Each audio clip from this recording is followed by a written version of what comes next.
Magpapatuloy ang kaganapan kung saan nasa loob na ng Peninsula Hotel ang mga ito para marenta sa gaganapin na seremonya ng kanilang kumpanya.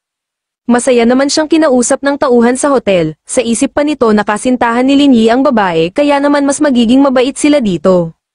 Maya-maya nakipagkita ang manager sa hotel para makipag-usap sa mga ito. Hindi na nagpaligoy-ligoy si Miss G at agad na sinabi ang kanyang nais dahil may gaganapin na pagdiriwang ang kanilang kumpanya kaya nais niyang malaman kung nakabakante ba ang auditorium ng mga ito para magamit nila. Naiisip ni Miss G na sigurado siyang tatanggihan sila ng hotel na ito dahil ang ganitong klase ng hotel ay hindi nababakante para sa iba, ngunit makikita naman na nasa likod nito ang may-ari ng hotel na nagbibigay ng hudyat sa manager na tanggapin ang alok ni Miss G. Kaya sinabi ng manager dito na bakante ang kanilang auditorium kaya maaari na nilang asikasuhin ito para sa kumpanya ni Miss G. Natuwa si Miss G na pumayag ang hotel na ito sa kanyang nais kaya sinabi niya na magdiriwang sila ng seremonya makalipas ang 10 araw. Sinabi ng manager dito na walang problema sa kanila at magsisimula na silang mag-ayos para sa gagawin na pagdiriwang ng kumpanya nito. Sa loob ng sasakyan nagpapasalamat si Miss G sa ating bida dahil hindi niya inaasahan na gagana ang sinabi nito sa kanya kaya mabuti na lamang na nakinig siya dito. Samantalang pinaalalahanan naman siya ni Linyi na may usapan sila na gagawa ito ng 10 squat dahil tama ang kanyang sinabi dito. Nahiya si Miss G sa kanyang narinig at hindi niya nais na gawin ang bagay na ito pero may isa siyang salita kaya pumayag na rin siya. Makikita na lumapit si Linyi sa babaeng ito kaya napapatanong si Miss J kung ano ang balak nitong gawin dahil hindi niya magagawa na makapag-squat sa loob ng sasakyan. Ngunit sinabihan lang siya ni Linyi na kailangan nitong kumapit dahil bibilisan niya ang pagpapatakbo ng sasakyan para makarating na sila sa bahay nito nang sa gayon makapag-squat na rin ito sa kanyang harapan.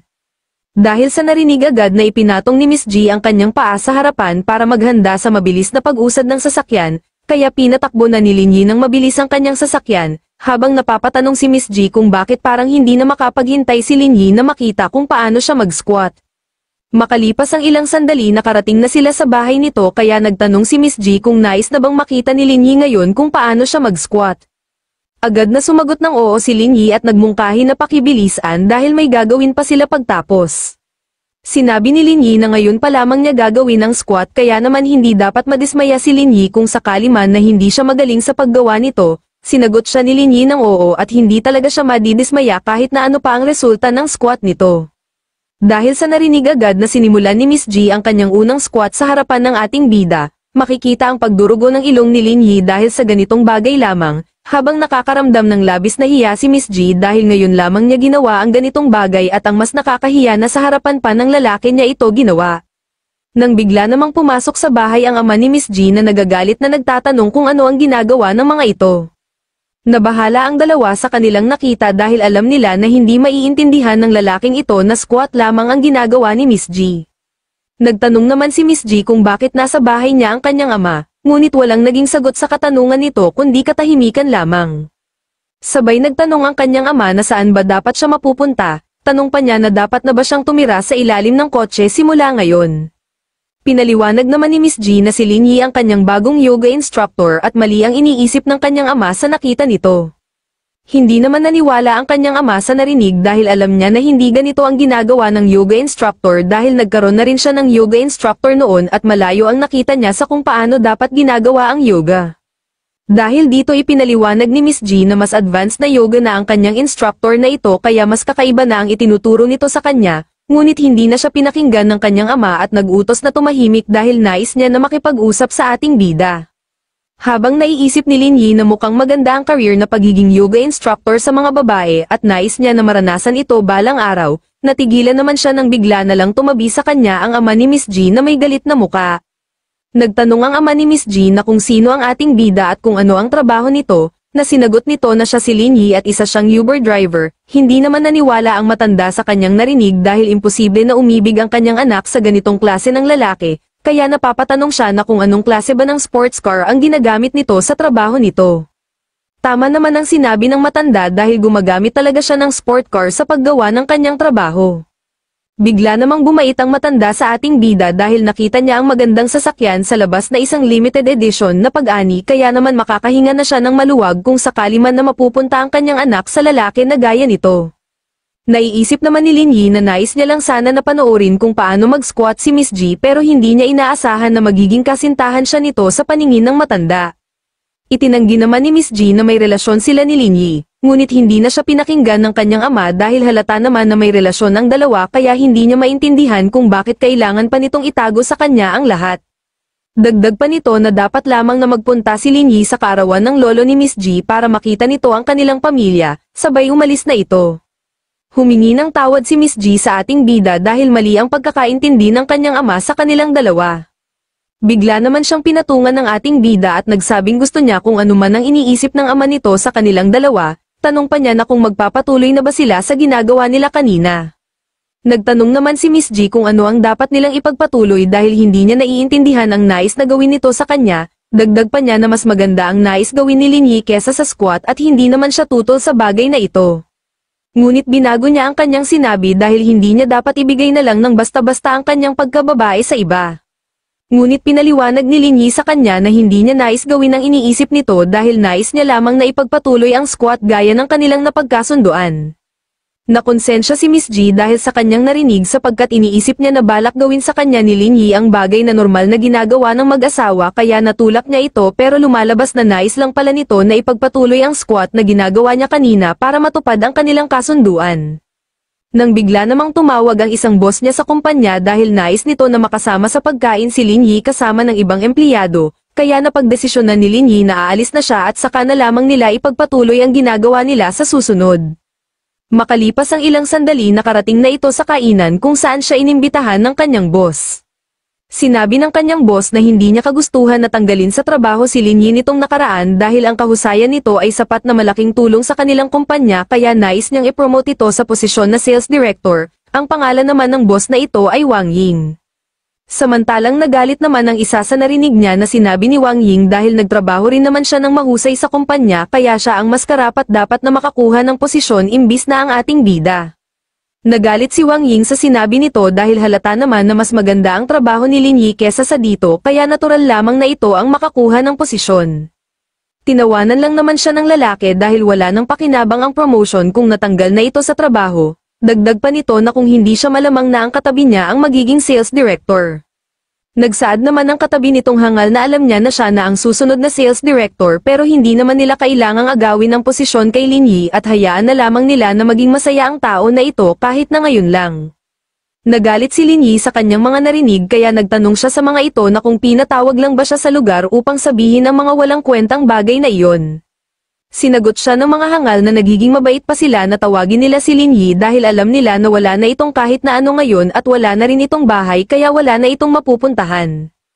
Dagdag pa nito na masyado siyang mabait na tao kaya nag-alok siya ng offer sa ating bida na tumira sa kanyang bahay para maging katulong niya.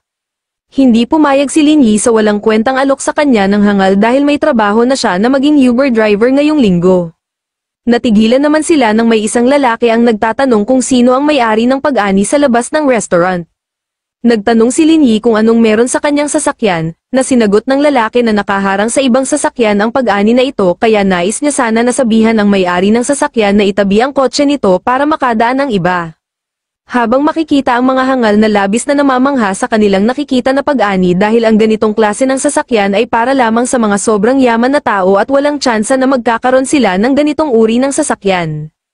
Natigilan naman ang isa dahil narinig niya na tinawag ni Lin Yi na sasakyan nito ang pag-ani kaya pinaalalahanan niya ito na walang paraan na magkakaroon ito ng ganong sasakyan kahit na sa panaginip. Pinakita sa kanila ni Lin Yi ang susi ng sasakyan at tinawag silang mga walang kwentang tao dahil walang magawa ang mga ito kundi ang maliit ng tao.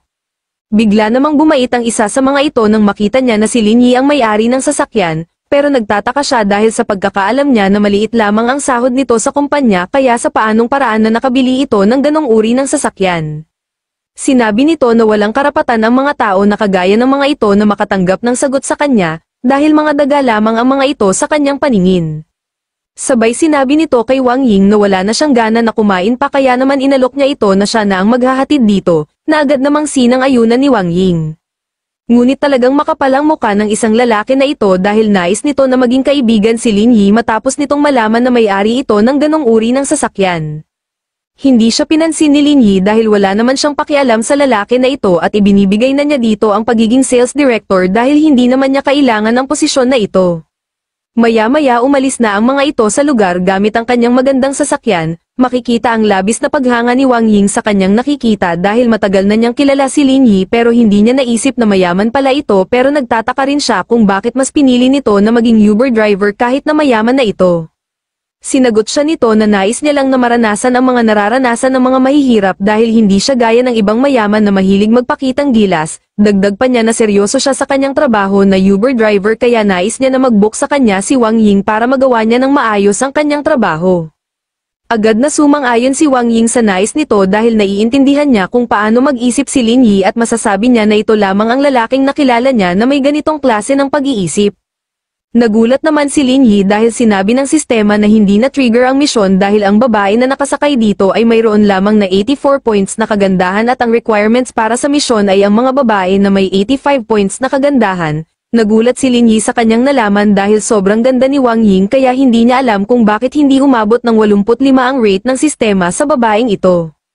Natigilan naman siya nang may naisip siya na paraan para magawang 85 ang rate ng sistema kay Wang Ying. Kaya nagtanong siya kay Wang Ying na kung may paraan ba para mas maging maganda at kaakit-akit pa ang itsura nito. Sinagot siya nito na madali lang naman ang nais ni Lin Yi at madali lamang ito sa kanya, kaya agad itong kumilos para mas maging maganda pa ang kanyang anyo, sabay tanong nito sa ating bida kung mas maganda na ba ang kanyang itsura sa kasalukuyan. Dahil dito agad na inutusan ni Lin Yi ang sistema na ulitin ang pagbibigay ng rate kay Wang Ying dahil kumpiyansa siya na magiging 85 points na ang kagandahan nito sa pagkakataon ngayon. Dahil dito tuluyan ang nakatanggap ng gantimpala si Lin Yi at kailangan lamang nitong hanapin ang sales director para matanggap nito ang gantimpala na villa para dito. Nagulat si Lin Yi dahil hindi niya inaasahan na makakatanggap siya ng villa na gantimpala sa sistema. Nagtanong si Wang Ying kung nais ba ni Lin Yi na makipag-usap sa kanya sa loob ng bahay dahil wala naman ang kanyang asawa sa bahay nila ngayon. Ngunit nagbago ang isip nito dahil naramdaman niya na pagtataksil ang kanyang ginagawa sa kanyang asawa kaya inalis nito ang kamay ng ating bida na nasa hita na nito, sabay nagpaalam na siya kagad. Kinabukasan agad siyang nagtungo sa kumpanya para makita ang sales director nang sa gayon matanggap na niya ang kanyang gantimpala na nagmula sa sistema. Napansin siya ng dati niyang katrabaho na si Zhang Menggayo kaya tinanong niya si Lin Yi kung ano ang ginagawa nito sa lugar, na sinagot nito na nais niyang makita ang sales director para makuha ang kanyang pagmamayari na villa. Hindi naman naniwala si Zhang Menggayo sa sinabi ni Lin Yi sa kanya dahil alam niya na parehas lamang silang mahirap nito kaya hindi siya naniniwala na may pagmamayari itong villa. Nang bigla namang dumating ang sales director sa lugar para makipag-usap sa ating bida, naging maganda naman ang pagtrato nito sa ating bida at inalok na pag-usapan na lang nila ang lahat para makita rin ito ang lugar mismo. Samantalang pinipigilan nito ni Zhang Menggayo dahil kilala niya si Lin Yi at magkapareho lamang sila nito kaya walang paraan na magagawa nitong bumili ng villa na ibinibenta nila. Nagalit ang sales director sa pagiging makulit ni Zhang Menggayo kaya sinabihan niya ito na kunin na ang sahod at umalis na sa kanilang kumpanya dahil ayaw niya nang makita ang muka nito kahit na kailan.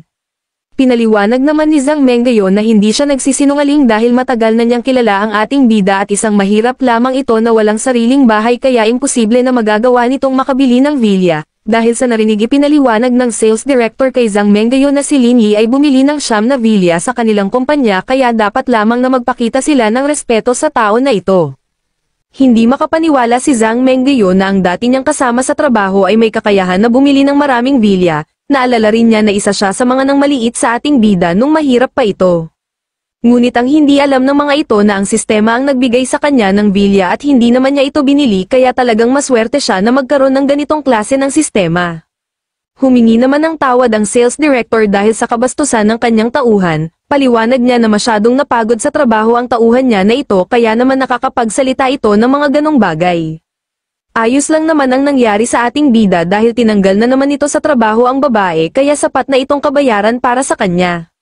Sabay nagtanong siya kung nasaan na ang kanyang mga titulo dahil nagmamadali siya ngayon, na sinagot nito na dala-dala na ng kanyang mga tauhan ang titulo ng lahat ng villa na binili ni Lin Yi.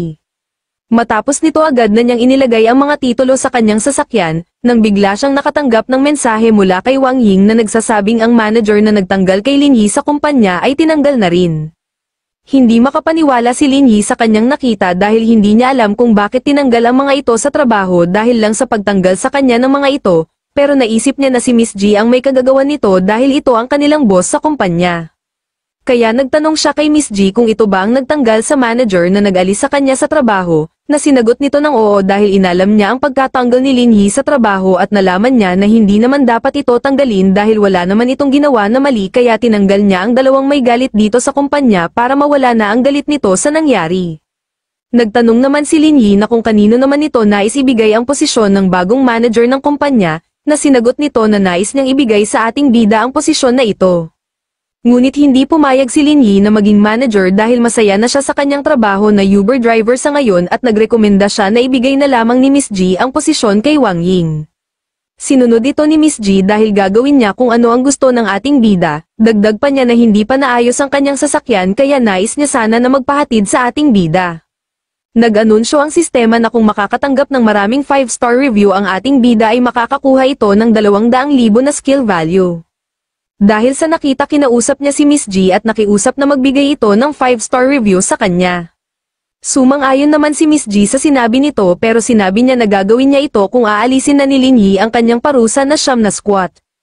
Ngunit hindi naman pumayag si Lin Yi sa kondisyon nito dahil para sa kanya hindi katumbas ng 5-star review ang squat nito sa harapan niya, kaya sa bandang huli hindi nagtagumpay si Miss G na makagawa ng kasunduan sa ating bida. Bigla namang dumating si Wang Ying at nakita nito ang dalawa. Agad na nagpaliwanag ang dalawa na wala silang relasyon kaya nagtataka si Wang Ying kung bakit sobrang defensive ng dalawa kahit na wala pa naman siyang tinatanong na kahit na ano, kaya dahil dito naisip niya na baka may relasyon ang dalawa. Natigilan naman siya nang sinabihan siya ni Miss G na kailangan na nilang magtrabaho kaya walang oras para tumunganga sa gilid. Sabay makikita na nakatanggap pa rin ng 5-star review ang ating bida mula kay Miss G kaya nasabi na lang niya na kakaiba rin ang babaeng ito. Makalipas ang ilang oras hindi pa rin naging sapat ang isang 5-star review para magawa ang misyon kaya napagdesisyonan niya na humanap ng ibang book para makakuha siya ng dagdag na 5-star review. Tinawagan siya ng kanyang susunod na pasahero dahil nagtanong ito kung ilang taon na si Lin Yi, na sinagot nito na 24 na taong gulang na siya. Dahil sa narinig na kiusap ang babae dito na magpanggap na kanyang kasintahan at magbibigay naman siya ng 5-star review dito bilang kapalit. Agad na pumayag si Lin Yi sa alok nito dahil kailangan niya talaga ng 5-star review sa pagkakataon ngayon. Maya-maya kung saan nakarating na ito sa bahay ng kanyang pasahero. Nagulat ang pasahero nito sa kanyang nakita dahil hindi niya inaasahan na sobrang gwapo pala ng Uber driver na nakausap niya at tama lamang ito para magpanggap na kanyang kasintahan sa harap ng kanyang mga magulang. Pagpasok nito agad siyang sinalubong ng nanay ng babae na nagtanong kung ito ba ang kasintahan ng kanilang anak. Dagdag pa ng ama nito na mukhang maayos naman ang kasintahan ng kanilang anak dahil may gwapo itong itsura kaya nais nilang malaman kung ano ba ang trabaho nito. Sinagot sila ni Lin Yi na ang kanyang trabaho ay Uber driver, ikinagulat ng dalawang matanda ang kanilang narinig dahil alam nila na maliit lamang ang kita sa ganitong klase ng trabaho, pinaliwanag naman ng anak nila na mataas na ang sahod ng Uber driver sa panahon ngayon at may sapat na ring ipon ang kanyang kasintahan para magtayo ng negosyo. Pero hindi naniwala ang magulang nito sa paliwanag ng kanyang anak dahil nais nila na magkaroon ng magandang buhay ang kanilang anak kaya nila ito ginagawa at ayaw nila na makaranas ng hirap ang babae nilang anak. Binago ng kanilang anak ang usapan sa pagsasabing alam niya na balak ng kanyang mga magulang na magpunta sa kaarawan ng kaibigan nito, kaya sinabi niya sa mga ito na ihahatid na sila ng kanyang kasintahan papunta sa kaibigan ng mga ito at magpupunta naman sila sa mall ng kasintahan niya pagkatapos. Humingi naman ng tawad si Lin Yi sa mga ito dahil 2 tao lamang ang kasya sa kanyang sasakyan kaya hindi maaaring may hatid niya ang mga magulang nito. Nagulat ang mga ito sa kanilang narinig at iniisip nila na motor lamang ang sasakyan ni Lin Yi kaya pang 2 tao lang at hindi nila inaasahan na mas mahirap pa pala ito kesa sa kanilang inaasahan. Habang naglalakad patungo sa sasakyan ng ating bida labis na nagagalit ang mga magulang nito dahil hindi sila makapaniwala na motor lamang ang sasakyan ng boyfriend nito kaya sobrang ikinakahiya nila na kasintahan ito ng kanyang anak. Ngunit nawala ang galit sa muka ng mga ito nang makita nila na isang sports car ang sasakyan ni Lin Yi, at hindi lamang ito basta-basta dahil limited edition rin ito na may napakamahal na presyo. Masayang nagtanong si Xiao Yu na kung sa ating bida ba talaga ang sasakyan na ito, na sinagot ni Lin Yi na sa kanya nga ang sasakyan na ito. Dahil dito agad na nagbago ang ugali ng kanyang magulang dahil nalaman nila na mayaman pala si Lin Yi kaya dapat lamang na maging kasintahan ito ng kanilang anak. Habang nakasakay sa kotse humingi ng isang pabor si Xiao Yu dahil isa siyang streamer kaya nais niya sana na mag-live sa sasakyan dahil ngayon lamang siya nakasakay sa ganitong klase ng sasakyan. Pinayagan naman ito ni Lin Yi at ang pakiusap lamang niya kay Xiao Yu ay ang magbigay sa kanya ng 5-star review pagkatapos, at doon na po nagtatapos. Maraming salamat sa panonood.